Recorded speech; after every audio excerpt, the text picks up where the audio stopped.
राधे राधे। बिहारी जी की जय हो, मेरी राधा रानी मेरी लाडली जी की जय हो। श्री हरिदास श्री हरिदास श्री हरिदास श्री हरिदास। इस कलयुग और हमारे बिहारी जी और हमारी लाडली जी की कृपा कुछ लोगों पे ना हो के, जो कि उनके ऊपर, उनके परिवार के ऊपर पता नहीं कहां से कलयुग का असर पड़ रहा है।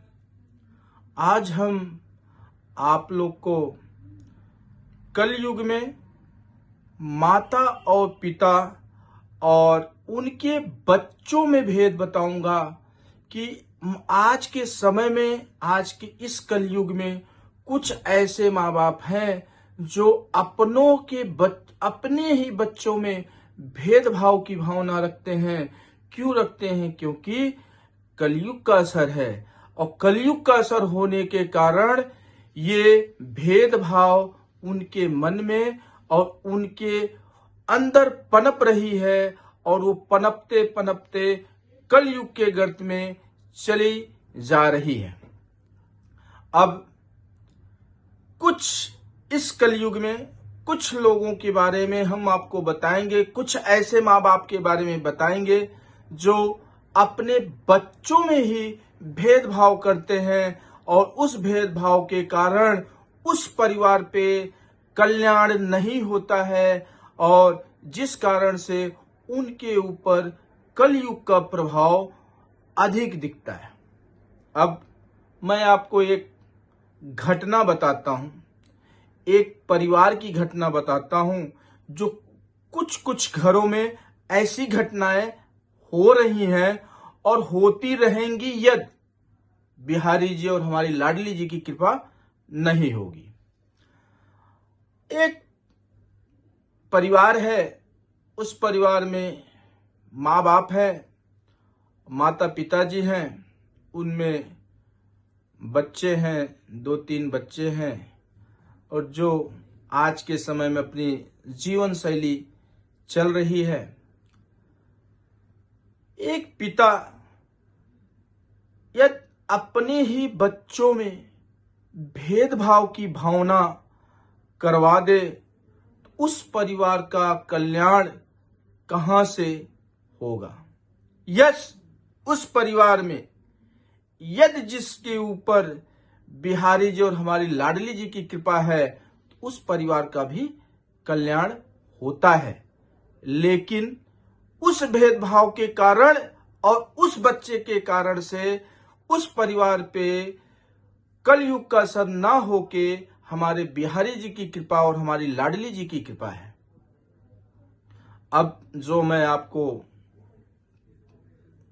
घटना बताने जा रहा हूं, उसमें पिता जो है अपने ही बच्चों में भेदभाव करते हैं, और कुछ घरों में माता और पिता ही कुछ बच्चों में भेदभाव करते हैं, जिस कारण से उस परिवार में विघटन होता जा रहा है, और भाई भाई का प्रेम नहीं है, बहन बहन का प्रेम नहीं है।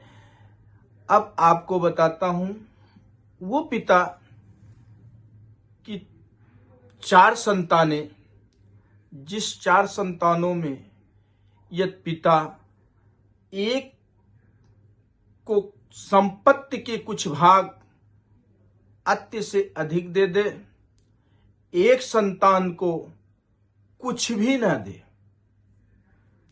अपने पुत्रियों का भी हक ना दे। अब आप इस कलयुग का असर नहीं देखोगे, बिहारी जी की कृपा उनके ऊपर नहीं देखोगे। क्यों? क्योंकि उनके अंदर एक महाभारत में धृतराष्ट्र थे, जो अपने पुत्र के लिए अपने भाई के पुत्र की हिस्सा अपने पुत्र में ही देना चाहते थे। ऐसे ही इस कलयुग में कुछ माता पिता ऐसे भी हैं जो एक पुत्र को सब कुछ देना चाहते हैं, एक पुत्र को कुछ नहीं देना चाहते। उस परिवार में विवाद नहीं होगा या धर्म युद्ध नहीं होगा? होगा। कारण क्या है? यह पिता आज के समय में समझदार है, उसके ऊपर कलयुग का प्रभाव नहीं है, हमारी राधा रानी और हमारे बिहारी जी की यदि कृपा है तो वो परिवार खुशहाल जिंदगी चलेगी। यदि उस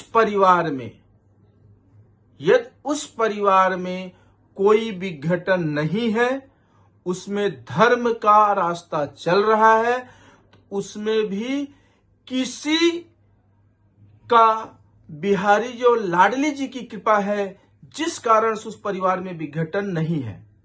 यदि पिता का चले तो उस परिवार में धृतराष्ट्र हमारे महाभारत युद्ध होना ही है। लेकिन उस परिवार में भी एक के ऊपर बिहारी जी और राधा रानी जी की कृपा है जिस कारण से उसमें युद्ध का कोई भी असर नहीं है। क्यों? क्योंकि आपको भी पता है महाभारत में एक तरफ श्री कृष्ण हमारे ठाकुर जी थे और एक तरफ पूरी कौरव सेना थी। जिस तरफ हमारे ठाकुर जी, हमारे बिहारी जी, हमारे कृष्ण भगवान थे, उधर धर्म ही धर्म था और जिधर कौरव थे उधर सारी सेनाएं थे, सारे सेनापति थे, सारे मंत्री थे और सब एक से एक धनुधरी, एक से एक विद्वान थे। लेकिन कौरवों की हार हुई और पांडवों की जीत हुई क्योंकि उन्होंने बिहारी जी और कृष्ण भगवान को चुने थे। इसलिए पांडवों की जीत हो गई और कौरवों की हार हो गई क्योंकि उसमें यदि धृतराष्ट्र अपने अंधेपन से होने के कारण वो यदि अपने हृदय से हर चीज को देखे होते तो शायद ये धर्म युद्ध, ये महाभारत नहीं होता। क्यों? क्योंकि इस कलयुग में आज भी कुछ ऐसे परिवार हैं, आज ऐसे लोग हैं जो कि अपने ही परिवार में, अपने ही लोगों में, अपने ही संतानों में विघटन डाल के रखे हुए हैं जिस कारण से उस परिवार की बहुत कुछ होते हुए भी बहुत है, लेकिन उस घर में आगे सब विघटित, क्योंकि विघटन है ना। उस परिवार में वो अपना बनाएगा, वो सोचेगा, एक भाई सोचेगा मेरे पिता की संपत्ति मुझे मिल रही तो मैं कितना इकट्ठा कर लूं, कितना अपनी संतानों के लिए ले लूं, लेकिन वो नहीं होने वाला। कलयुग का समय है। उस कलयुग में आपको बिहारी जी के चरण में आना है, राधा रानी हमारी लाडली जी की कृपा पाना है। तो कुछ भी आप कर लीजिए, आप